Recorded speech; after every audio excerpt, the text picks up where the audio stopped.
नमस्कार मित्रांनो, आजची सकाळ काहीतरी खास आहे. सिमेंटच्या जंगलातून बाहेर पडून आज मी आले आहे अशा ठिकाणी जिथे फक्त निसर्गाचे राज्य आहे. ऐकताय ना हा पक्ष्यांचा मंजूळ आवाज? चला तर मग आज मॉर्निंग वॉक करूया निसर्गाच्या सोबतीने. निसर्गाचे सौंदर्य आणि पहाटेचे दवबिंदू, न्यालेली फुले पाहताना मनाला एक वेगळी शांती मिळते. निसर्गाने उधळलेले हे विविध रंग बघून डोळ्यांना थंडावा मिळतो. हवेत असलेल्या फुलांचा मंद सुगंध आपल्याला ताजेतवाने करतो. पक्ष्यांचा किलबिलाट, झाडावर बसलेली पक्षी. सकाळची सर्वात सुंदर गोष्ट म्हणजे या पक्ष्यांची गाणी, चिमण्यांची चिवचिव आणि कोकिळेची कुहू ऐकली की वाटतं निसर्ग स्वतः आपल्याशी संवाद साधतोय. हा आवाज आपल्या मनातील सर्व ताणतणाव दूर करतो. ऋतूप्रमाणे झाडांनाही आलेली नवीन पालवी आणि छोटीशी फळे निसर्गाच्या चक्राची आठवण करून देतात. हिरव्यागार झाडांच्या सानिध्यात घेतल्या जाणाऱ्या श्वासात एक शुद्धता असते. मॉर्निंग वॉक म्हणजे फक्त शरीराचा व्यायाम नाही, तर तो मनाचाही व्यायाम आहे. सकाळी लवकर चालल्यामुळे दिवसभर काम करण्याला एनर्जी मिळते.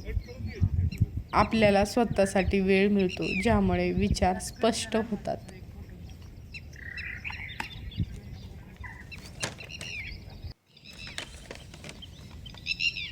आमची ही प्रसन्न सकाळ मी खूप एन्जॉय केली. तुम्ही दिवसाची सुरुवात अशाच निसर्गाच्या सानिध्यात करण्याचा प्रयत्न करतात का? आणि तुम्हाला हा व्हिडिओ आवडला असेल तर लाईक करा आणि तुमचा मॉर्निंग वॉकचा अनुभव कमेंटमध्ये नक्की सांगा. मॉर्निंग वॉक संपल्यानंतरचा तो निवांत विसावा म्हणजे दिवसाची सर्वात सुंदर सुरुवात असते. मॉर्निंग वॉक म्हणजे सर्व चिंता विसरायला लावणारी ही सकाळची ती वेळ असते. विसावा म्हणजे फक्त थांबणे नाही, तर पुढच्या धावपळीसाठी ऊर्जा साठवणे होय. मुलांसोबत मॉर्निंग वॉकला जाणे ही खूप छान सवय आहे. यामुळे काय होतं, शारीरिक आरोग्य तर सुधारतेच, पण मुलांसोबतचा क्वालिटी टाईम सुद्धा मिळतो. धावपळीच्या जगात थबकणं महत्त्वाचं आहे. हा पारवा आज आपल्याला शांततेचा खरा अर्थ शिकवत आहे. ध्यान म्हणजे दुसरं तिसरं काही नसून स्वतःमध्ये असं हरवून जाणं आहे. निसर्गाकडून विश्रांती घ्यायला शिका.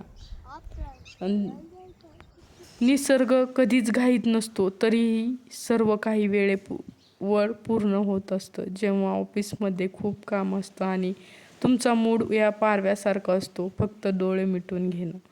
हा पारवा आहे की कुंभकर्णाचा अवतार. इतकी गाढ झोप तर मलाही मिळत नाही.